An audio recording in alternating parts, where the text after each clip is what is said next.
Boy, it's been a minute since I did one of these.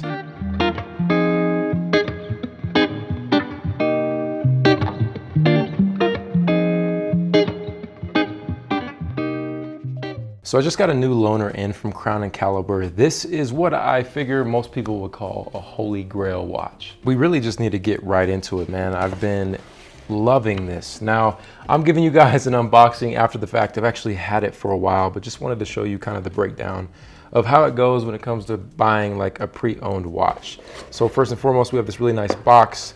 We have this pouch that there's nothing in there. I'm assuming that's typically a receipt or maybe details of the watch specifically. Then we have this really nice case that it comes in. Some of these pre-owned watches will come with box and papers. The only Rolex that I do own personally came with box and papers. And most likely if I was to make a purchase this big, I typically want box and papers. I mean, you can compare it to like buying used shoes with no box.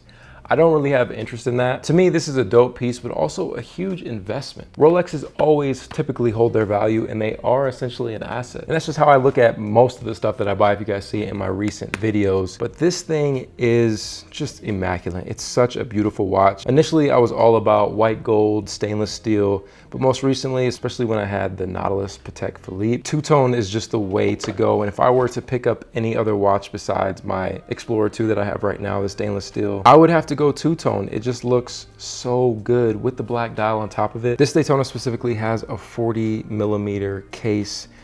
It sits really low to the wrist. It just looks so phenomenal. And the one thing that I really like about the Rolex in general is just the clasp that they use. I like the fact that you clasp it one time, but also another one to fully lock it in. But we'll go ahead and throw this on wrist. It's absolutely just like, I mean, man, what a beautiful watch. And until I feel like you actually hold one or wear one, I feel like you don't really understand the concept of a really well-made watch. And there's so many other brands out there that I'd like to extend to and learn about. But I mean, having the fact that I got my first Rolex a couple years ago, I've really just been fascinated at their timepieces. Now, if you're wondering, like I said, black dial, you have the yellow gold, and then the rest of it is actually stainless steel. And surprisingly, in most recent years, stainless steel watches have been increasing in value like crazy. I mean, my Rolex Explorer 2, something that I'll most likely never sell. I want to give to my kid one day. This is like the first heirloom of my family. I'm starting it, you know what I mean? But in comparison, you can just tell off rip that the Daytona is a lot heavier.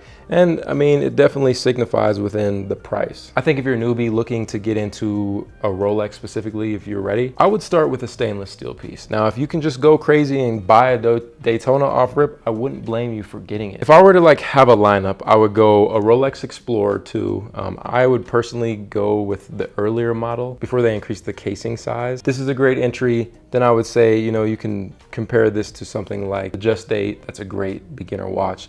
And then getting into a Daytona, I just feel like is like this next level of just big baller. You got money to blow, because these things are really expensive, coming in at no cheaper than about $20,000. And I mean, that's more so just for this one two-tone specifically.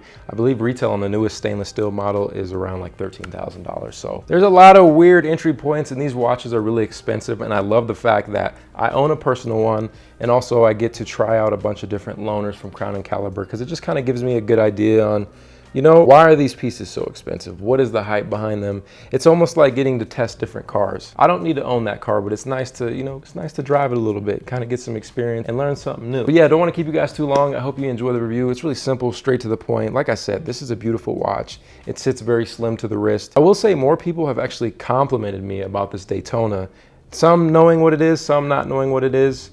Versus the few years that I've had this Explorer 2, I don't think anyone has ever mentioned anything about my Explorer 2. It's definitely some wrist candy. I don't want to say it's subtle, because I mean, people know. I think I'm gonna just start wearing two watches, you know what I mean, like this. Post Malone. At the end of the day, man, both watches are really clean. But I will say, man, my Apple Watch provides me the most values with the calories, the text message, checking emails. Like, I've had this stainless steel Apple Watch since like 2016, and it's held me down.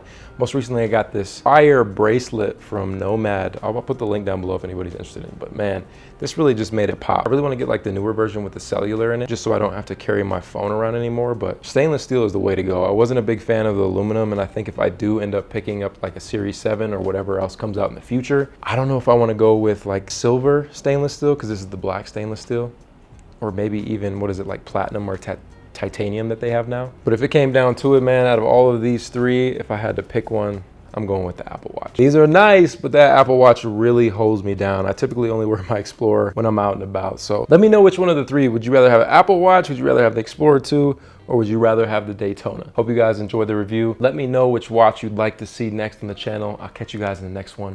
Run it.